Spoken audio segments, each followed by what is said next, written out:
bilang 13 ang panloob na buhay ng mga lehyonaryo, paghihirap o pagtama sa sarili.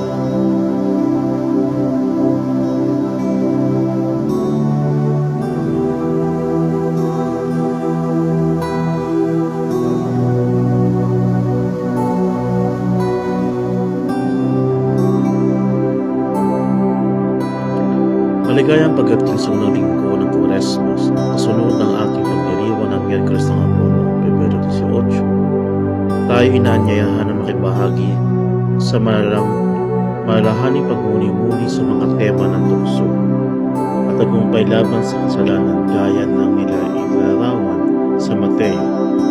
Ito ay isang mahusay na pagkakataon upang galugarin ang malalim na kaibahan sa pagitan ng pagkahulog ni Adan sa Henesis at ang pagtatagumpay ni Jesucristo sa disyerto.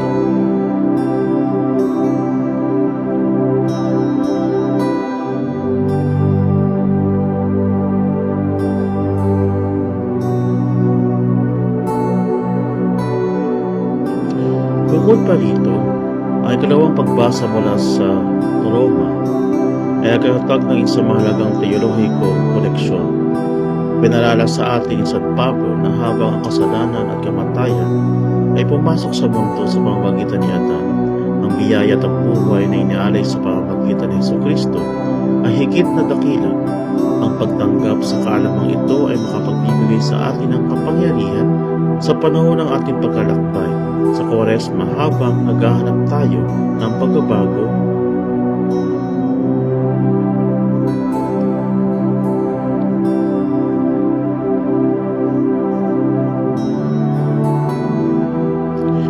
Bukod pa rito, ang ikalawang pagbasa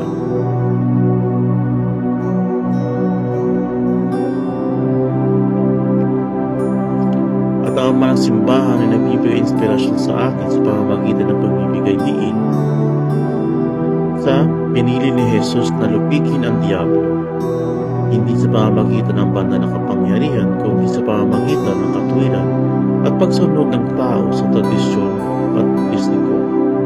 Ang salaysay na tukso ni Jesus sa disyerto ay lumaganap bilang isang malalim na labanang espiritual, kung saan si Kristo bilang ang bagong Adan ay matagumpay na pinabaliktad ang pagbagsak ng sangkatauhan.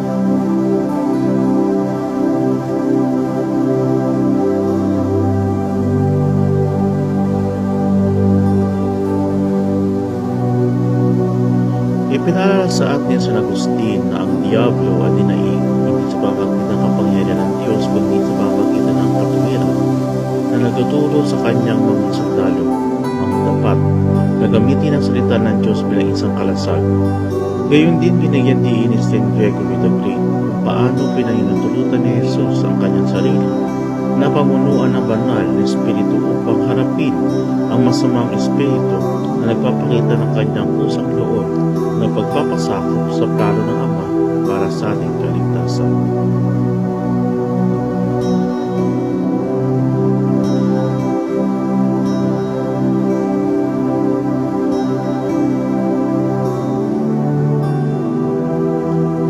Ang Ebanghelyo, ito ay sumasalamin sa unang Juan 2, versikulo 16, na naglalarawan sa tatlong tukso bilang mga lunas para sa tatlong pangunahing pagnanasa ng tao.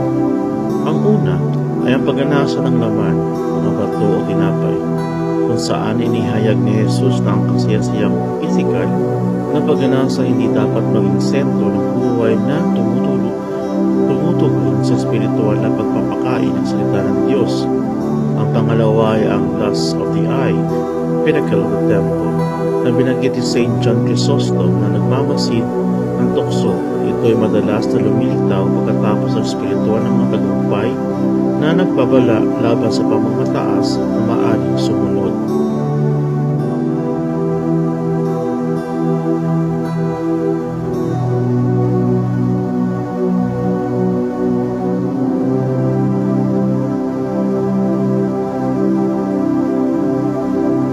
Ang Ebanghelyong ito ay sumasalamin sa ikatlo at ang pride of life, mga kaharian ng mundo. Sandaling ito, ang makapangyarihang tinatanggihan na ni Jesus ang makalupang kalawalatian at otoridad sa politika upang itaguyod ang pagsampa sa Diyos lamang na tinatapakan ang Diablo bilang hari ng lahat ng mundo.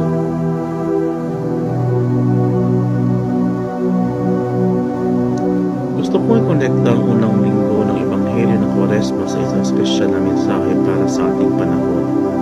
Panawagan ng mga legionaries na pagtagumpayan ang katamaran at makasariling sa loobin sa panahon ng Kwaresma. Ngayong unang linggo ng Kwaresma at ang Legion of Mary Handbook ay nagbigay diin sa mga tema na kahihiyan at pagtangi sa sarili na malapit na nauugnay sa pagbasa ng Ebanghelyo na nagasabi sa atin tungkol sa tukso ni Jesus sa disyerto.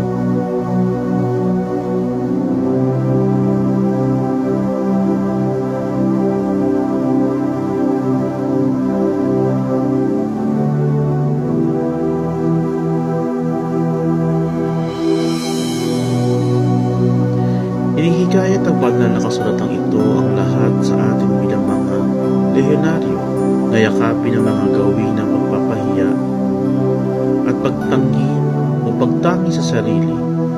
Ang handbook ay nagpapaalala sa atin na ang talino ay nagdidilim, ang ating kalooban ay humihina, at ang ating hilig ay madaling humantong sa atin sa kasalanan.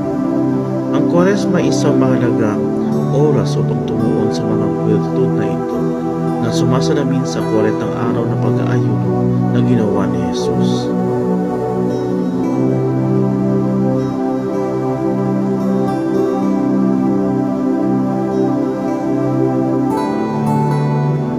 Habang ginagawa natin ang ating gawain bilang mga lehenaryo, isaisip natin ang patuloy na pakikibaka laban sa kasamaan. Ang isa sa aming mga pangunahing layunin sa Legion ay maging bahagi ng misyon ni Maria at ng simbahan sa pagdurog sa ulo ng ahas. Ang tagumpay ni Kristo laban kay Satanas sa disyerto ay nagsisilbing isang kamangang halimbawa para sa ating sariling espiritual na paglalakbay. Bawat isa sa atin ay kailangan manatiling alerto sa ating espiritual na buhay. Kung paano ang pagbasa ngayong linggo ay nagpapasigla sa atin tulad ni Kristo na sumipi sa banal na kasulatan para labanan ang Diablo. Tinawag tayo ng mga ugat at salita ng Diyos at naglayan ng espiritu ng pananampalataya. Iniiyak na manatili tayo hindi natitinag na ligtas mula sa mga tukso at abala.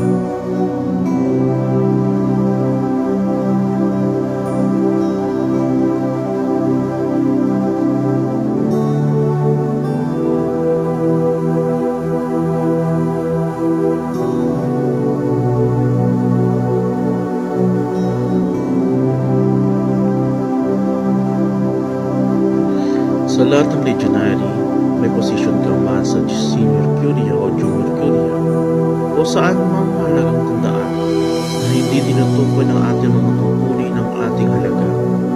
Ang tunay na mahalaga ay yakapin ang ating pagkakakilanlan bilang mga lehenaryo. Dapat tayong magsikap para sa isang malapit na pagkasama kay Maria na tumutulong sa atin na maiwasan ang tukso na makita si Jesus bilang isang abstraksyon lamang.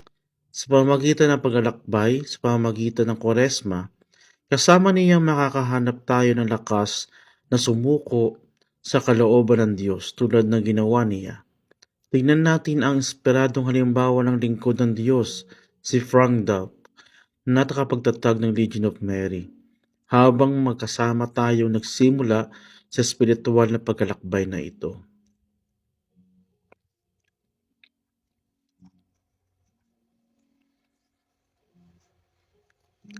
Nais kong iugna ang Ebanghelyo ngayong unang linggo ng Kwaresma sa mga temang tukso ng tagumpay laban sa kasalanan at ang Compendium of Social Doctrine ng simbahan na nagbibigay diin sa mga pakikibaka ng sangkatauhan sa ating panahon. Nahaharap tayo sa malalim na pagpili sa pagitan ng idolostrosong kapangyarihan at tapat na paglilingkod sa plano ng katarungan ng Diyos.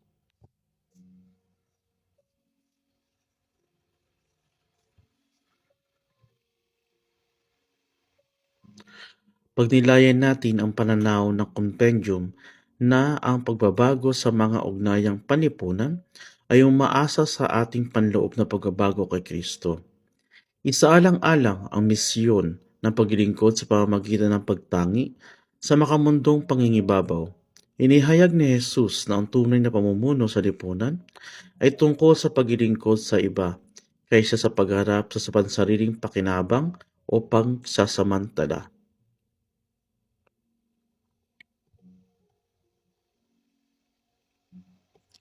Sa buong daigdig, nasasaksihan natin ang mga hamon ng mga udyok ng kasakiman sa pera at kapangyarihan, pampolitika, na nagpapaalala sa atin ng tanggihan ang idolatrosong kapangyarihang pampolitika. Ang ikatlong tukso ni Jesus, ang otoridad sa lahat ng kaharian, ay nagsilbing batong panulok para sa pagtuturo ng simbahan tungkol sa otoridad sa politika. Kailangan nating kilalanin ang mga pagsubok sa ating panahon, kung saan ang mga makapangyarihang tao ay maaring idolo sa kabila ng mga kadudodudang aksyon. Ang pag-unawa ay mahalaga sa ating pagtawag. Ang compendium ay buong tapang nagsasaad na ang pagtangi ni Jesus sa simbahan, si Satanas para makalupang kapangyarihan, ay nagpapatunay na ang lahat ng otoridad ng tao ay dapat magpasakop sa Diyos. Nag-iingat ito laban sa idolatry of the state o mga ideolohiyang nag-aangat sa kapangyarihan ng mga tao sa isang ganap na katayuan.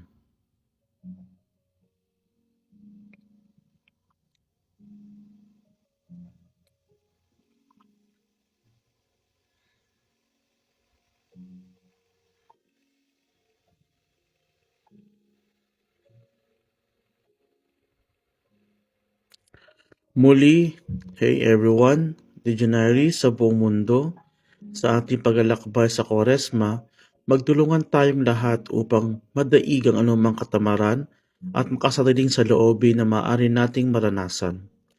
Ngayong linggo, ang Ebanghelyo mula sa Mateo 4, versikulo 1 hanggang 18, ay may mahalagang mensahe para sa atin. Ito ay nagpapaalala sa atin na ang pagiging tukso ay hindi tanda ng kabiguan. Sa halip, ito ay isang pagkakataon para sa amin na makahanap ng tagumpay. Kapag sinubukan ng buhay na kumbinsihin ka na ang mga bagay tulad ng material na tagumpay o mabilis na kaginawaan, ang madalas natin tinatawag sa tinapay lamang, ay sapat ng tandaan na ang iyong kaluluwa ay tunay na yumayabong sa bawat salita mula sa Diyos.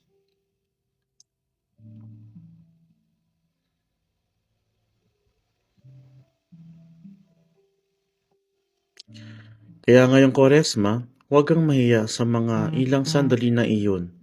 Yakapin mo sila, gamitin ang oras na ito upang patahimikin ang iyong isipan.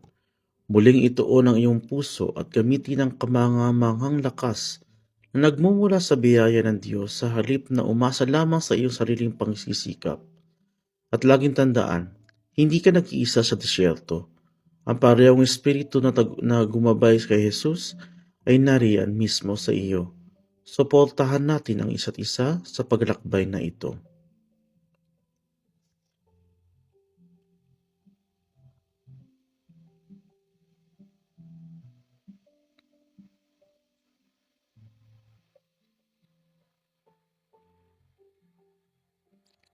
Para sa pagmuni-muni at talakayan, bilang isang legionary at miyembro ng Legion of Mary, nagnilay-nilay ako sa iba't ibang uri ng gutom na hinahangad ko masiyahan sa pamamagitan ng mga pagsamantalang bagay tulad ng social media, pamimili pagkain, o pag-apruba ng iba.